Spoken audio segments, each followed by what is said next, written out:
नमस्कार साथियों, स्वागत है आपका हमारे यूट्यूब चैनल में। देख रहे हैं हम उपन्यास झूठा सच। इसमें हम देख रहे थे कि पिछले भाग में जो बेला सिंह है वह पुरी के पास अपना हक अधिकार मांगने के लिए आया है, जो कि वह उसकी ज़मीन मांगने के लिए आया है। और वह पुरी कहता है कि तू जो पुलिस वाले ने खेत से निकाला है तो पुलिस के वहाँ जाकर तू उनको उनसे कही तेरी शिकायत। तो वह कहता है कि पुलिस भी तुम्हारी है, सब कुछ जो है वह तुम्हारा है, और तू जो है हमारे यहाँ वोट मांगने के लिए आया था, इसलिए मैं अब तुझी से मैं मांगता हूँ। यहाँ तक हमने देखा था।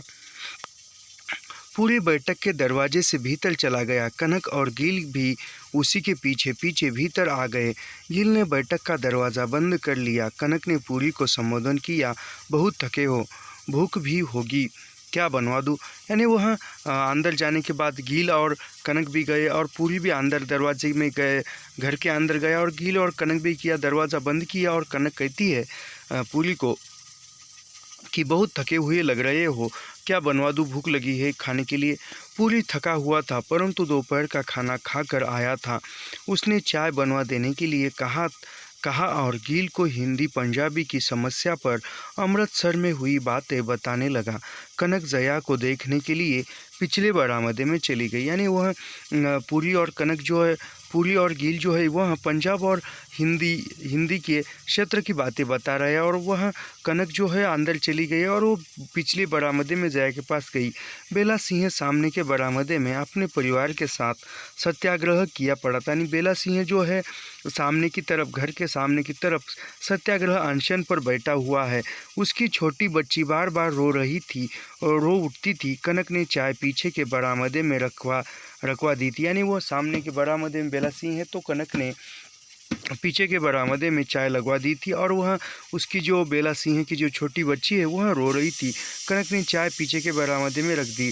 जया दूध पी चुकी थी परंतु माता पिता के साथ चाय पीने की भी जिद करी थी। यानी जया दूध पी चुकी थी फिर भी वह चाय पीने के लिए भी जिद कर रही थी। कनक ने उसे समीप कुर्सी पर बैठा लिया था। जया दूसरे बरामदे से बच्ची के रोने की आवाज़ सुनकर माँ को अम्मा से सुनी हुई बातें बता रही थी। यानी वह उसकी बेला सिंह की जो बच्ची रो रही है वह उसकी आवाज़ सुनकर वो उस तरफ गई और वह जो माँ अम्मा से सुन चुकी थी, मम्मी जो बच्चे रोते हैं वह गंदे होते हैं। यानी वह जया बोल रही है कनक से कि जो बच्चे रोते हैं वह गंदे होते, यानी खराब होते हैं। कनक ने बेटी का समर्थन किया। यानी कनक ने उस बेटी का समर्थन किया जया का। गिल ने जया से पूछा, बबली तेरी चाय हम ले ले, तू रोएगी तो नहीं। यानी गिल ने जया से पूछा कि बबली तेरी चाय हम ले लेंगे, तू रोएगी तो नहीं। जया ने बड़ी बड़ी आंखें फाड़ कर घुंघराले केश हिलाकर कुछ अनिश्चय से मैं नहीं दूंगी। यानी वो जया मैं नहीं दूंगी कहती है। पूरी ने बेटी का उत्साह बढ़ाया, बबली अंकल को चाय दे दे, कह दो आप ले लीजिए, हम और ले लेंगे। यानी वह पूरी जो है बेटी की तरफ, बेटी का उत्साह बढ़ाते हुए बेटी को कहता है जया को कि बबली अंकल को चाय तू दे दे और हम दूसरी ले लेंगे। बबली अपनी चाय देने के लिए तैयार नहीं हुई।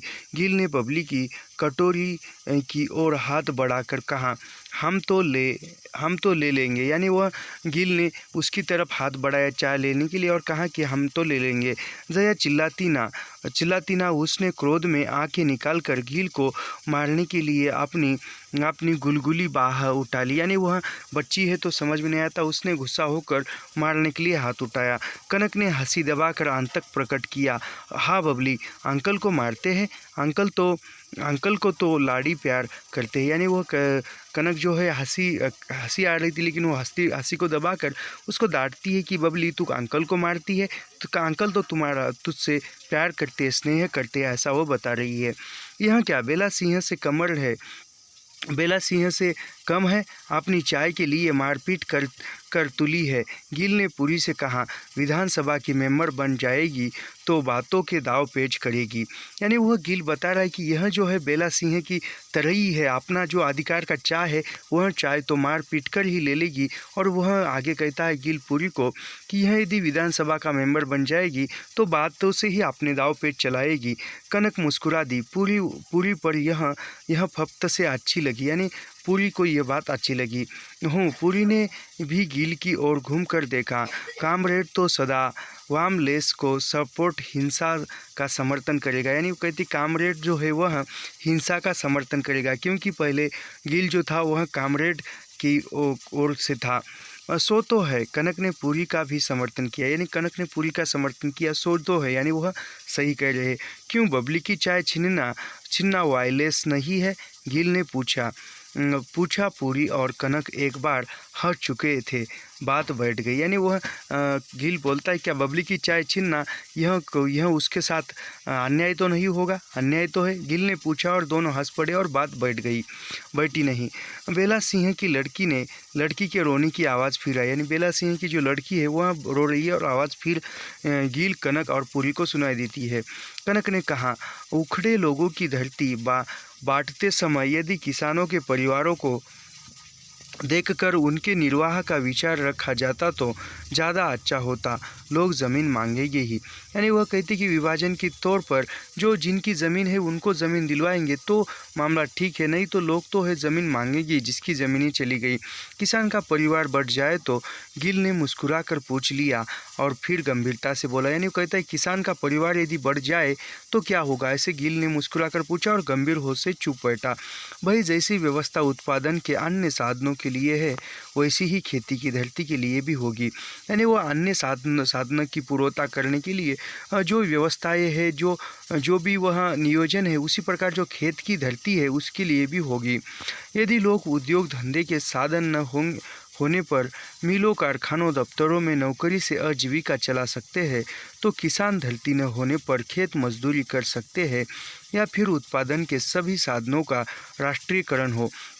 यानी वह कहते कि यहाँ यदि रोज़गार नहीं है तो लोग मिलों दूर जाकर मिलों में या कारखानों में, दफ्तरों में नौकरी करने के लिए जाएंगे, वहाँ रोज़गार पाएंगे। और उसी प्रकार किसान के पास यदि धरती नहीं है, ज़मीन नहीं है खेती करने के लिए, तो वह उसको जीने के लिए या उत्पाद करने के लिए वहाँ भी चल कर दूर जा ही सकता है।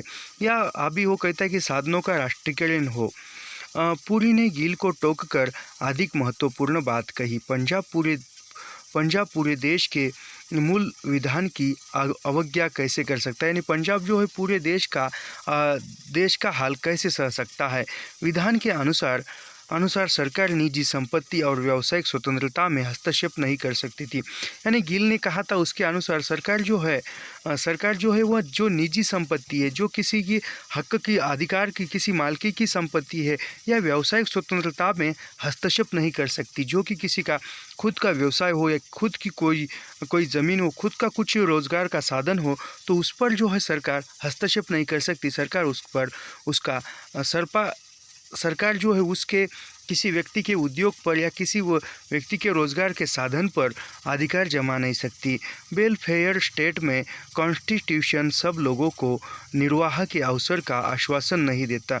यानी जो वो कहता है कि वेलफेयर जो स्टेट है, वेलफेयर जो राष्ट्र है, उस राष्ट्र में जो कॉन्स्टिट्यूशन यानी वहाँ का जो संविधान है, कायदा है, वहाँ को निर्वाह करने के लिए अवसर नहीं देता। यानी वहाँ का उस राज्य के व्यक्ति को निर्वाह करने के लिए शासन जो है, सरकार जो है, आश्वासन नहीं देता। उसमें जनहित के लिए उत्पादन के राष्ट्रीयकरण की बात भी होती है। यानी जनहित के लिए जो राष्ट्रीय उत्पादन है, राष्ट्रीयकरण की बात भी होती है। जो संपत्ति निजी चली आई है उसकी बात एक हद तक ठीक है, यानी जो संपत्ति निजी है, खुद की है, वह एक हद तक, एक सीमा तक ठीक है। परंतु उखड़े लोगों की संपत्ति को तो कानून राष्ट्रीय संपत्ति करार देकर ही उसे फिर बांटा जा रहा है। यानी जो उखड़े लोग हैं, जो छोड़कर गए हैं, वह संपत्ति सरकार के अंदर आई है और अब वह उसको बांट रहे हैं। कोई आदमी पश्चिम में बड़ा जमींदार था, इसी कारण राष्ट्रीय भूमि पर उसका अधिकार क्यों मान लिया जाए। यानी जिसकी कोई वह विभाजन से पूर्व वह पाकिस्तान की ओर से आया और पाकिस्तान में उसकी ज़्यादा भूमि थी, ज़्यादा खेती थी, तो वह यहाँ पर भी ज़्यादा खेती की मांग क्यों करे लिए जाए, या इसी धरती को बांटे बिना इस पर सामूहिक कृषि के लिए अवसर दिया जाता। कनक ने गील और पूरी को उत्तर दिया। यानी कनक कह रही कि जो भी वहाँ धरती है, जो भी वहाँ खेती है किसानों को, वह एक बांटे बिना ही जो भी उसमें सामूहिक खेती करने का अवसर दिया तो कनक ने वो गिल और पुरी को उत्तर दिया, क्या बात करती हो? पुरी ने टोका, आदि प्रजा के लिए व्यावसायिक स्वतंत्रता का और आदि प्रजा के लिए सामूहिक उत्पादन का नियम कैसे चला सकता है? यानी वह पूरी कनक को कहता है कि तुम क्या बात कर रही हो? आदि जो प्रजा है वह व्यवसाय करती है और उसको व्यवसाय करने का स्वतंत्रता दिया हुआ है, लेकिन जो सामूहिक तरह से जो आदि प्रजा को जो सामूहिक तरह से कृषि करने को दिया, यह कैसे न्याय है? जो लोग पश्चिम में बड़ी बड़ी संपत्ति छोड़कर आए हैं उनकी अमीरी फिर से कायम रखना सरकार का काम है।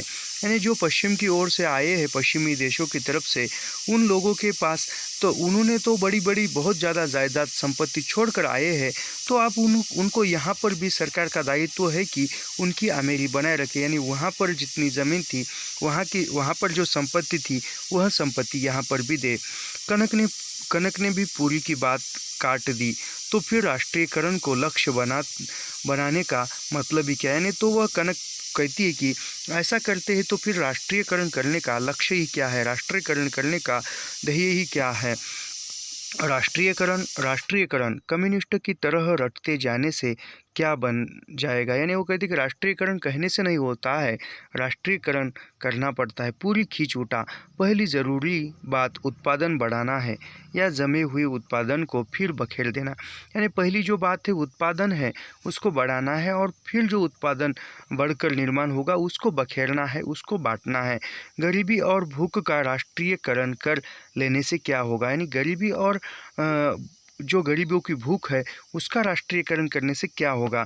बेला सिंह के जोर जोर से बोलने का शोर सुनाई दिया। हरि ने आकर बताया, अमर सिंह मिलने आया है। यानी बेला सिंह जोर जोर से बोल रहा है, तो हरि ने आकर बताया कि अमर सिंह बेला सिंह से मिलने आया है। पूरी उठकर बरामदे में गया। बेला सिंह अपनी बात अमर सिंह को सुना रहा था। यानी पूरी जो है वहाँ गया और बेला सिंह जो है अमर सिंह को उसकी जो यातना है वह बता रहा था। वह बंगले की चारदीवारी के साथ खड़े तमाशाइयों को सुना सकने के लिए बहुत ऊंचा बोल रहा था। यानी वह बैठा है तो बंगले के आसपास सुनाई दे, इसीलिए वह ऊंचे स्वर में बात कर रहा था बेला सिंह। अमर सिंह भीतर चला गया तो भी बेला सिंह पुकार पुकार कर सड़क पर खड़े आदमियों को सुना कर अन्याय के विरुद्ध दुहाई दे रहा था। यानी वो अमर सिंह अंदर चला गया पूरी से मिलने के लिए, और बेला सिंह जो है वह जोर जोर से बोलते जा रहा था, वह सड़क के लोगों को सुनाई दे इसलिए। पूरी ने 2 घंटे तक बेला सिंह के प्रति उपेक्षा दिखाई, परंतु धौंस से सीने पर उपद्रव खड़ा कर देना और लोगों के लिए तमाशा बनना कब तक सहा जा सकता है? यानी वह पूरी पहले उसकी बातें सुनता गया, लेकिन कुछ सीमा में वह हद कर भी वह बेला सिंह और बोलता गया, तो पूरी की भी सीमाओं का बंधन टूट गया। पूरी ने कनक से कहा, इसकी औरत को समझा दो कि यहाँ से चले जाए, मांगे तो सबको खाना खिला दो, किसी तरह इन्हें यहाँ से दफा करो। यानी वह पूरी कहता है कि इसकी स्त्री बेला सिंह की पत्नी को समझाओ, चाहो तो सभी को तुम खाना दे दो और नहीं यहाँ से दफा हो जाओ, यहाँ से निकालो। हम लोग कब तक कैदी बनकर भीतर बैठे रहेंगे? यानी पूरी कहता है कि हम लोग कब तक कैदी बनकर भीतर बैठे रहेंगे। कनक ने बेला सिंह की स्त्री को बहुत समझाया, परंतु कुछ फल न हुआ। यानी बेला सिंह की पत्नी को कनक ने समझाया, लेकिन कुछ फर्क नहीं हुआ, वह मान नहीं रहे थे। बेला सिंह ने बच्चों के लिए खाना ले लिया, परंतु वह और उसकी स्त्री अपना अनशन समाप्त करके बंगले से जाने के लिए तैयार नहीं हुए। यानी उन्होंने बच्चों के लिए खाना लिया, लेकिन वह बंगले से जाने के लिए तैयार नहीं थे। पूरी ने बेला सिंह को कड़े शब्दों में अंतिम चेतावनी दी, किसी के घर में घुसकर बैठ जाना सत्याग्रह नहीं है, दूसरे के मकान में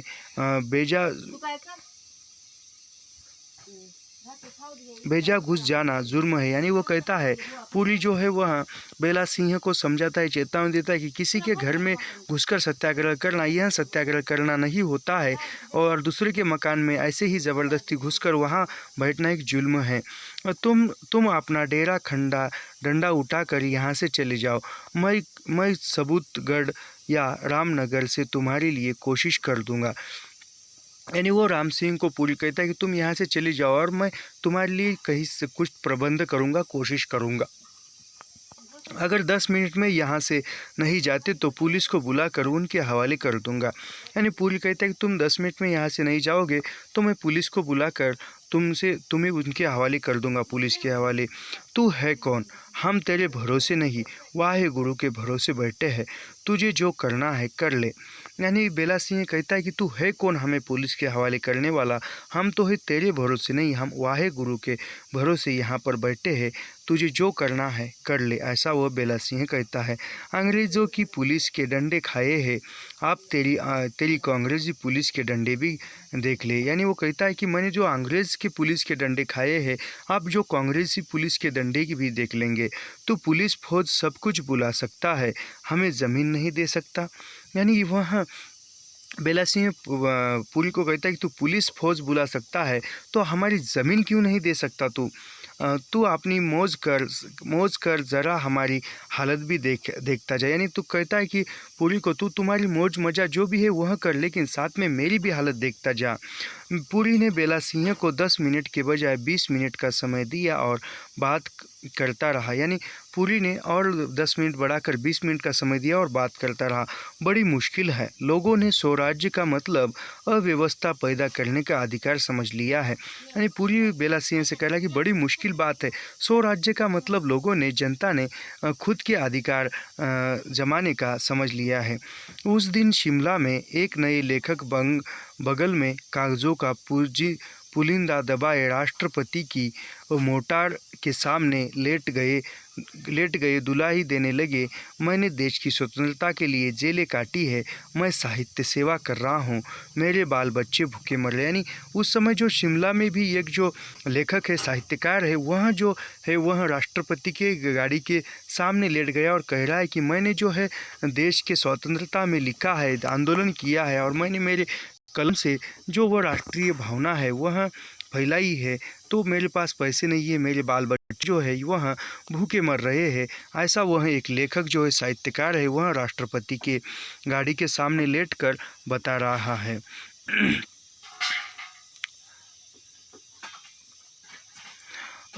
मेरे बाल बच्चे भूखे मर रहे हैं। राष्ट्रपति तो गो आदमी है, मिनिस्टर से कह गए इसके लिए कुछ कर दीजिए। आप लेखक जी कहते हैं मेरा नावल कोर्स बुक बना दो।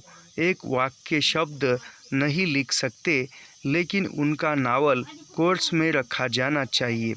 यानी वह राष्ट्रपति तो कुछ नहीं बोले, लेकिन उन्होंने मिनिस्टर को आज्ञा दी कि इसके लिए कुछ करो। तो फिर लेखक कहते कि मेरा जो नावल है, मेरा जो उपन्यास है, वह कोर्स बुक में रखो। जो कोर्स है उस बुक का कोर्स बना लो। और एक वाक्य शुद्ध नहीं है, लेकिन वह नावल जो है वह कोर्स में रखने की बात कर रहे हैं लेखक।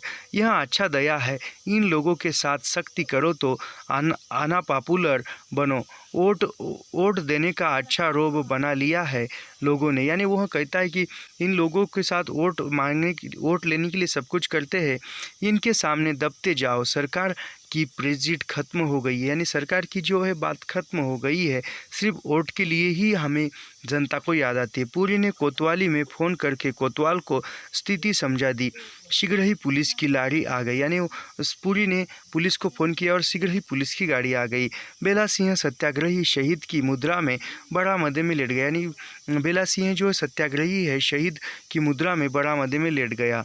वंदे मातरम, सत श्री अकाल के नारे लगने लगा। यानी वह नारे लगाना है, वंदे मातरम, सत श्री अकाल। बंगले की चार दीवारी के साथ बहुत से तमाशाई आ गए, यानी बहुत से लोग आ गए। पुलिस ने बेला सिंह को लाठी दिलाकर सत्याग्रह का पाठ अच्छी तरह पढ़ा देने की धमकी दी। यानी वो पुलिस ने मारने की धमकी दी। कनक भीतर से देख रही थी, उसने दरवाजे के समीप होकर इंस्पेक्टर से अंग्रेजी में अनुरोध किया। यानी वह कनक अंदर से देख रही है और देखते हुए कनक ने अंग्रेजी में इंस्पेक्टर से अनुरोध किया, मेहरबानी करके यहाँ मारपीट न कीजिएगा, उन्हें उठाकर ले जाइए। यानी वो कनक ने अनुरोध किया कि इस इंस्पेक्टर को यहाँ मारपीट मत कीजिए, उनको यहाँ से ले जाइए। दो सिपाहियों ने बेला सिंह को कंधों और पाँवों से पकड़कर उठा लिया। उस स्त्री की और बच्ची की चीख चीख कर रोने लगी। यानी उस 2 सिपाहियों ने उस बेला सिंह को उठा लिया और स्त्री और बच्चे जो है वह चीख चीख कर रो रहे। सिपाही बेला सिंह को लारी की ओर ले चले तो वह ऊंचे स्वर में चिल्ला रहा था, लोगों देखो, जुल्म हो रहा है, मैं इंसाफ के लिए अनशन कर रहा हूँ, ये मुझे जेल में ले जा रहे। यानी वो बेला सिंह को वो पुलिस की गाड़ी तक ले जा रही है और बेला सिंह चिल्लाकर बोल रहा है कि इंसाफ के लिए मैं अनशन कर रहा हूँ और ये लोग मुझे जेल ले जा रहे हैं। बेला सिंह की स्त्री डरी, उसके पति को जाने कहाँ ले जाए।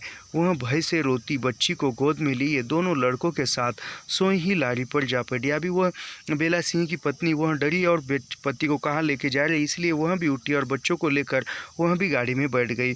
पुलिस की लारी चली तब भी बेला सिंह नारे लगाकर दुआ ही दे रहा था। यानी पुलिस की गाड़ी चली गई और गाड़ी जाते समय भी बेला सिंह नारे लगा रहा था जोर से। पूरी यातायात परामर्श समिति की बैठक के लिए शिमला चला गया था। यानी पूरी जो है वो जो शिमला चला गया, उस सप्ताह का नाजिर उसने शिमला में ही देखा। यानी उस सप्ताह का जो नाजिर पत्र है उसने शिमला में देखा। संपादकीय पढ़कर वह बहुत खिन्न हुआ। शैली और भाषा से दे लेख निश्चित कनक का लिखा था। यानी वह संपादकीय जो लेख होता है वह पढ़कर पूरी खिन्न हो गया और जो भाषा है अंदर और लिखने की जो शैली है वह देखकर पूरी ने अनुमान लगाया कि यह लेख कनक ने लिखा है। लेख राष्ट्रीयकरण और ईवेंसी ज़मीन के बंटवारे के संबंध में था। लेख जो था राष्ट्रीयकरण और जो ज़मीन के बंटवारे के संबंध में था। पूरी ने सोचा ऐसे विषय पर लिखना था तो सलाह ले लेनी चाहिए थी। कनक के ऐसी मनमानी करने पर पहले भी उलझन हो चुकी थी। यानी वह कहता है कि ऐसा लेख लिखने से पूर्व कनक ने मेरी अनुमति लेनी चाहिए थी, उसने बिना अनुमति के लिखा है और इस पर पहले भी बहुत कुछ उलझनें हो चुकी थी। उसे बहुत क्रोध आ गया, गिल पर भी क्रोध आया, उसे तो देख लेना चाहिए था। यानी कनक पूरी को क्रोध आया और गिल पर भी क्रोध आया और उसे तो देख लेना चाहिए था। सुध जी की कृपा के लिए पूरी से ईर्ष्या करने वाले और उसके विरुद्ध सुध जी के कान भरने वाले भी थे। यानी सुध जी की कृपा करने वाले और पूरी से ईर्ष्या, यानी सुध जी को अच्छा बोलने वाले जो लोग थे उनमें से पूरी की ईर्ष्या करने वाले भी थे और जो पूरी का समर्थन करने वाले थे वह सुध जी के कान भरने वाले भी थे। पूरी सुध जी के यहाँ गया तो उन्होंने बहुत कड़े शब्दों में पूरी से जवाब तलब किए। यानी पूरी जो है सुध जी के यहाँ गया तो सुध जी ने कड़वे शब्द में जवाब दिया, यह क्या तमाशा है, क्या नाम न नाजिर हमारी बहुत सहायता कर रहा है। यानी वो कहता है कि यह क्या है, नाजिर जो है बहुत हमारी सहायता कर रहा है, तुमने तो सरकार के विरुद्ध में ज़मीन के बंटवारे के लिए, ज़मीन के राष्ट्रीयकरण के लिए लिखा है। सुध जी को लेख पढ़ने का समय नहीं था, उन्हें लेख का अभिप्राय बता दिया गया था। यानी सुध जी को लेख पढ़ने का समय नहीं था लेकिन उस लेख का सारांश बता दिया था। पूरी ने आत्मसम्मान के विचार से कूटनीतिक उत्तर देना चाहा। यानी पूरी ने आत्मसम्मान बचाने के लिए कुछ उत्तर देना चाहा। भाई जी, लेख में मंत्रिमंडल के या शासन के किसी कार्य भी आलो बजा नहीं है, भूमि संबंधी नीति के एक दृष्टिकोण की चर्चा। यानी वो कहता है कि भाई जी, इस लेख में मंत्रिमंडल या शासन के लिए कार्य की आलोचना नहीं है, भूमि संबंधी नीति की एक दृष्टिकोण पर चर्चा है। सुध जी आप बहुत व्यस्त रहते थे, शब्दों के दांवपेच और बहस के लिए उनके पास समय नहीं था। यानी सुध जी जो थे व्यस्त रहते और सुनने के लिए उनके पास समय नहीं था। वे अपनी आप बातों की प्रशंसा और समर्थन वालों से घिरे रहते थे। यानी वह प्रशंसों के साथ घिरे रहते थे। उनके आश्रित या अधीन उनकी बात का जवाब दे, यह उन्हें कैसे सह्य हो सकता है। यानी उनके पास रहकर या उनसे अधीन रहकर किसी बात का जवाब देना वह सह नहीं सकते थे। सुध जी ने पूरी को फटकार दिया, आप तक तुम हमें सिखाने चले। यानी सुध जी ने पूरी को फटकार दिया, गुस्सा नहीं करे, आप तुम हमें सिखा रहे हो, क्या नाम पेपर इसलिए है कि हमारी टांग घसीटी जाए। यानी वो कहती कि पेपर में हमारी टांग घसीटी जाए, कह दिया यह तो कोई बात नहीं है, क्या नाम नहीं है तो दूसरों को क्यों खटकती है। यानी दूसरों की ये बात क्यों खटकती है, ऐसी हरकतें करेगी तो क्या नाम प्रेस और पेपर पर ताला लगवा देंगे, हमें यह सब नहीं चाहिए। यानी वो कहते हैं कि ऐसी यदि बात है तुम सरकार के विरुद्ध में लिखते हो तो पेपर और प्रेस को हम ताला लगवा देंगे। नहीं चाहिए। पूरी का सिर क्रोध से घूम गया। याद आ गया लाहौर में इससे इससे मिलती जुलती स्थिति में उसने कशिश की धमकी और अपमान अपमान सहना स्वीकार नहीं किया। उससे जीवन के एकमात्र सहारे नौकरी भी परवाह नहीं की थी, परंतु अब मामूली 100 रुपये की नौकरी का ही प्रश्न नहीं था। यानी पूरी कहता है कि जो लाहौर में जब था तब ऐसी ही बात हुई थी, जो कशिश पत्र था उसमें से ऐसी ही बात हुई थी और वहाँ से उनने अपमान हुआ और नौकरी छोड़ छोड़ पाई। लेकिन वहाँ तो 100 रुपये की नौकरी थी, लेकिन यहाँ पर 100 रुपये की नौकरी नहीं थी, प्रश्न नहीं था। अब पूरी को धरती में चारों ओर फैल चुकी जड़ें जड़ें जकड़े हुई थी। सूद जी का क्रोध पूरी को सहसा मटियामेट कर देता, ऐसी भी आशंका नहीं होनी चाहिए थी। पूरी किसी का आतंक मानने के लिए तैयार नहीं था। यानी पूरी जो है किसी का आतंक मानने के लिए तैयार नहीं था।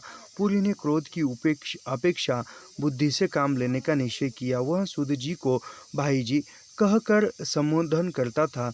उनकी बात से अपमान अनुभव करना असंगत था। यानी वो पूरी जो है वह सूद जी को भाई जी कहकर बोलता था और उनकी बात से अपमान समझ नहीं सकता था। यह तो उनके कान भरने वालों की शरारत थी। यानी जिन जिन यह तो उसने जो जिसने कान भरा है उनकी शरारत थी। पूरी को कनक में पूरी और कनक में ताराशीलों के प्रसंग पर हुआ झगड़ा समाप्त हो गया। यानी वो पूरी और कनक ताराशीलों के जो प्रसंग में झगड़ा हुआ था वह समाप्त हो चुका था। घर में शांति थी, परंतु निसंकोच आत्मीयता और लाड़ के अधिकार की चूहल और प्यार की कलह भी नहीं थी। यानी घर में शांति थी, लेकिन निसंकोच आत्मीयता, लाड़ और प्यार की भी कोई, यानी प्यार और स्नेह का भी कोई कलह नहीं था। पिछले झगड़ों की स्मृति से पूरी ने कनक के लेख को अपनी अवज्ञा समझा। यानी पिछले झगड़ा हुआ था तो कनक ने जो लेख लिखा है खुद की अवज्ञा समझा था, यानी खुद का अपमान समझा था। सोचा उसे किसी की परवाह नहीं है। यानी कनक ने सोचा था लेख लिखते समय कि मुझे किसी की परवाह नहीं है। शिमला से लौटते समय पूरी को कनक के प्रति बहुत क्रोध था। कनक के अहंकार और अपने प्रति उसकी आंतरिक विरक्ति से पूरी का मन खिन्न होता था, तो उसे अपने प्रति उर्मिला के प्रेम की याद बहुत सांत्वना देती थी।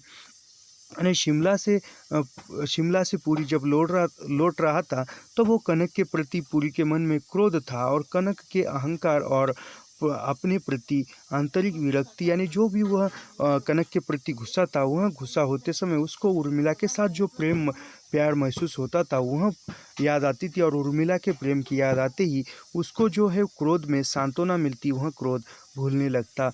उर्मिला चाहे अब उससे दूर थी, परंतु परिस्थितियों के वश पूरी से इतना अन्याय सहकर भी वह उस पर अनुरक्त थी। यानी अब उर्मिला जो थी उससे दूर थी, लेकिन उन्होंने अन्याय सहकर भी अभी भी वह उर्मिला जो थी वह पूरी से समर्पित थी। विधानसभा का मेंबर हो जाने से पूरी को उर्मिला से मिल सकने की बहुत सुविधा हो गई थी। यानी अब वह विधानसभा का मेंबर बन गया तो वह पूरी जो है उर्मिला से मिल सकता था, सुविधा थी। उर्मिला ने 1 बरस पहले ट्रेनिंग समाप्त कर ली थी। यानी उर्मिला ने 1 बरस पहले ही ट्रेनिंग समाप्त कर ली थी। वह शिमला के अस्पताल में स्टाफ नर्स थी। यानी वह शिमला के अस्पताल में स्टाफ नर्स थी। उर्मिला पहली बार कोई दूसरा उपाय न होने से पूरी उसे मिलने अस्पताल गया। यानी पहली बार वह पूरी जो है उर्मिला को मिलने अस्पताल गया। अस्पताल के बरामदे ही उसने कुछ मिनट उर्मिला से बात की थी। यानी अस्पताल के बरामदे में ही रुककर पूरी ने उर्मिला से बात की। उसे कह दिया था कि वह विधान सभा के क्वार्टरों में आकर निधड़क उससे मिल सकती है। यानी पूरी ने उर्मिला से कहा कि तुम मुझे जो विधानसभा के क्वार्टर है वहाँ में आकर मिल सकती हो। पिछले 5 वर्षों में पूरी को उर्मिला से निसंकोच पूरी बात कह सकने का अवसर नहीं मिला था। यानी पिछले 5 वर्ष में जो हुआ वह निसंकोच एवं बात करने का समय पूरी को नहीं मिला था।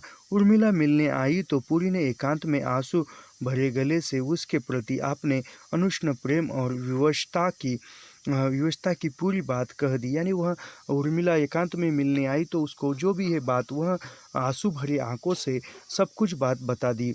लुधियाना में संक्षिप्त मुलाकातों के समय कही बातों का विस्तार से दोहरा कर विश्वास दिलाया कि चाहे उसके घर में पत्नी बैठी थी परंतु उसका मन उर्मिला में था। यानी उन्होंने बताया कि मेरे घर में पत्नी है फिर भी उर्मिला को ही चाहता है।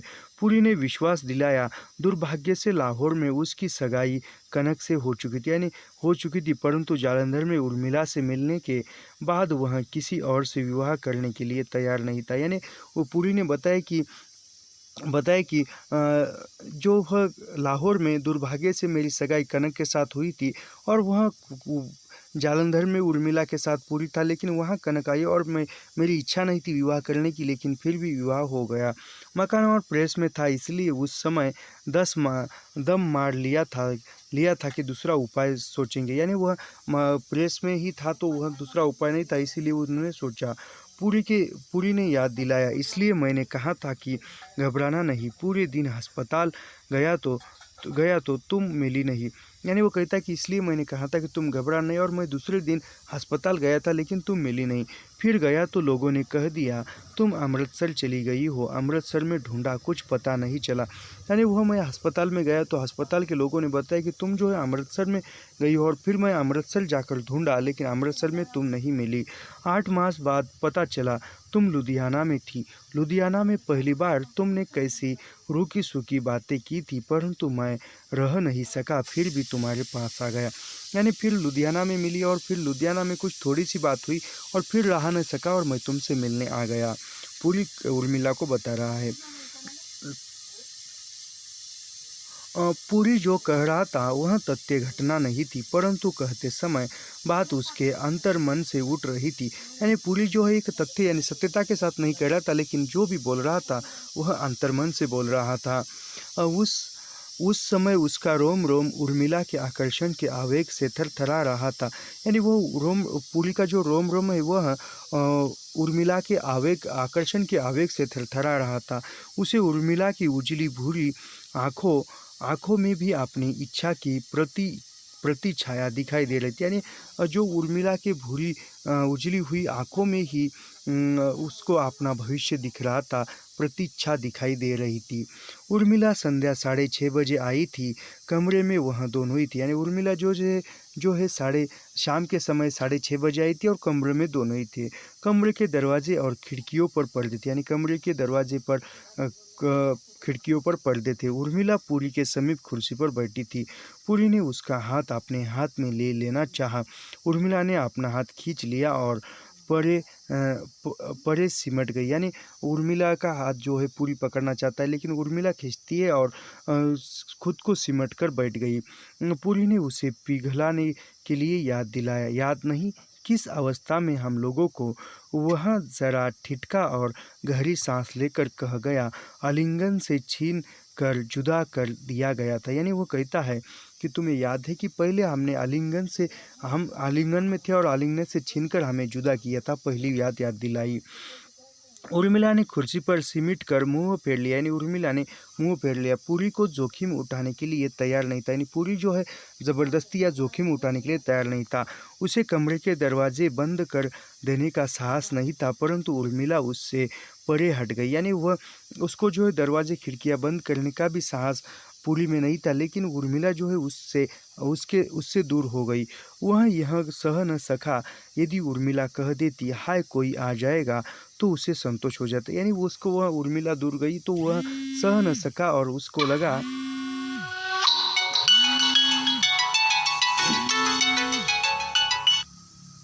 हाय कोई देख जाएगा। यानी वह उर्मिला यदि कहती कि कोई देखेगा तो वह सह जाता, लेकिन उर्मिला कुछ न बोली और दूर हो गई। दरवाजे बंद कर दो, पूरी ने उर्मिला को उत्तेजित करने के लिए सुना। यानी पूरी ने कहा कि दरवाजे बंद कर दूँ। उर्मिला गर्दन झुकाई थी, उसने झटक से इनकार कर दिया। यानी उर्मिला ने गर्दन झुकाई थी और उर्मिला ने इनकार कर दिया। उस पीड़ा को कोई भूल सकता है? पूरी का स्वर और भी आर्द्र हो गया। यानी उस पीड़ा को कोई भूल सकता है? जो भी बीता उस पीड़ा को कोई भूल सकता है? ऐसा कहते हुए पूरी का स्वर आर्द्र हो गया। तुम्हें मालूम है, ऐसी पीड़ा की मर्म वेदना से ही कविता का जन्म हुआ है। हुआ था। यानी ऐसी पीड़ा सहते हुई ही कविता का जन्म हुआ है।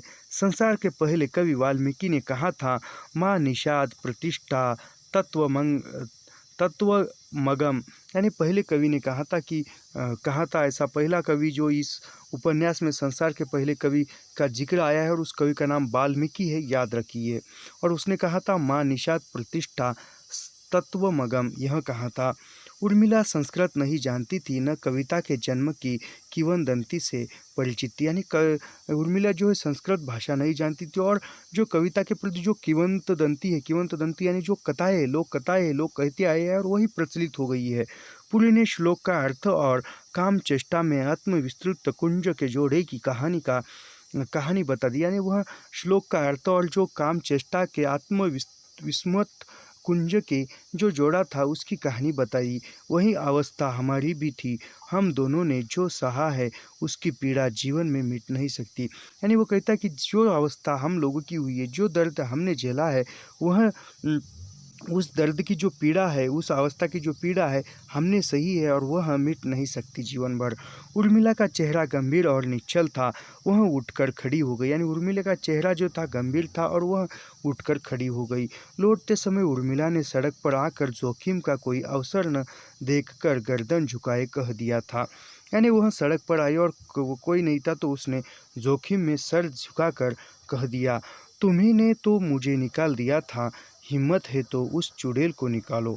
मैं तो तैयार हूँ, मुझे यह नर्सिंग वर्सिंग नहीं अच्छा लगता, पर आप तो मैं पहले मैरिज करूँगी फिर देखूँगी तुम्हारा सूद मेरा क्या बिगाड़ देता। यानी वह कहती है कि पुरी को तुमने ही मुझे घर से निकाल दिया था, आप हिम्मत है तो उस चुड़ैल को, यानी कहता है कि आप, कहती है वह उर्मिला पुरी से, आप हिम्मत है तो उस चुड़ैल को यानी कनक को निकाल कर देखो और मैं पहले आप शादी करूंगी और फिर देखूंगी कि जो सुध जी है वह मेरा क्या बिगाड़ सकता है। क्योंकि सुध जी ने भी कहा था कि यहाँ से निकल जाओ। उस बार शिमला से लौटने से पहले माल रोड पर एक बार फिर उर्मिला से पुरी का सामना एक दुकान में हो गया था। यानी उस समय में शिमला से लौटते समय फिर एक बार पुरी जो है माल रोड पर उर्मिला से मिला था। उर्मिला अच्छा पहनने की शौकीन तो थी ही, यानी उर्मिला अच्छे खासे कपड़े पहनती थी। उस समय वह बहुत सजी धजी थी, काजल की लकीरें आंखों से बाहर तक खींची हुई थी। यानी वह सजी धजी मेकअप की हुई थी। नमस्ते नमस्ते होने पर उसने अपने साथ के जवान का परिचय दिया। यानी नमस्ते वह हुआ, परिचय हुआ और साथ का जो जवान था उर्मिला की उसका परिचय दिया। डॉक्टर मोगिया, वह दोनों शॉपिंग के लिए जा रहे थे। यानी ये कह ली कि डॉक्टर मोगिया और यह उर्मिला और डॉक्टर मोगिया जो है वह शॉपिंग पर जा रहे थे। पुरी को नियमानुसार यात्रा के भत्ते में पहली श्रेणी का 3 गुना किराया मिलता था। यानी जो यात्रा करता था उसके पैसे ही पुरी को सरकार की तरफ से मिलते थे। ऐसे ही MLA थे जो इतना किराया पाकर भी दूसरे या तीसरे कर्जे में यात्रा करके काफ़ी रकम बचा लेते। यानी वह थे और दूसरे और तीसरे दर्जे में यात्रा करते थे और वह पैसे बचा लेते थे। विधानसभाओं के बहुत से सदस्य ऐसा व्यवहार विधानसभा की और सरकार की प्रतिष्ठा के लिए अपमानजनक समझते थे। यानी वह सरकार से पैसे उच्च श्रेणी की यात्रा के लिए लेते और निम्न श्रेणी की यात्रा करके पैसे बचाते थे, तो वह अन्य सदस्य को अपमान लगता था सरकार का। उनका विचार था कि सदस्यों को उसी दर्जे का किराया लेना चाहिए जिसमें वे यात्रा करें। यानी जिस दर्जे की, जिस क्वालिटी की हम यात्रा करते हैं उसी की जो मूल्य है, उसी का जो भत्ता है वह हमें सरकार से लेना चाहिए। पुरी का भी ऐसा ही विचार था। इस प्रकार को शिकायतें बार बार आने से उत्तर प्रदेश की सरकार ने निर्णय दे दिया था कि विधानसभा के सदस्य चाहे जिस दर्जे में यात्रा करें, नियमानुसार वे प्रथम श्रेणी के 3 गुने किराए के अधिकार होंगे। यानी वह कहा था और पुरी भी इस बात का विरोध करता था कि जिस श्रेणी में हम यात्रा करते हैं उस श्रेणी का ही हम मूल्य ले लेंगे। लेकिन उत्तर प्रदेश का जो सरकार है उसने बताया था कि सदस्य जो मर्जी चाहे उस मर्जी की यात्रा करे, लेकिन उसका जो मूल्य होगा वह मूल्य प्रथम श्रेणी का ही दिया जाएगा। सरकार ने विधानसभा के सदस्यों के अनैतिक व्यवहार को नैतिक मान्यता दी थी। यानी विधानसभा के सदस्यों को अनैतिक व्यवहार को भी, जो अनैतिक था फिर भी नैतिक मान्यता देकर स्वीकार किया था। पुरी ने नाजिर के हाट बाजार के कालम में इस प्रसंग पर नोट लिखा था। यानी वो पुरी ने हाट बाजार नामक एक कॉलम था नाजिर में, उसमें एक लेख लिखा था इस पर था विधान बनाने का उत्तरदायित्व लेने वालों की नैतिकता। ऐसे ही तो विधान कितना नैतिक बन सकेगा, यानी विधान कितना नैतिक बन सकेगा। तो आज की वीडियो में इतना ही, मिलते हैं अगली वीडियो में। धन्यवाद।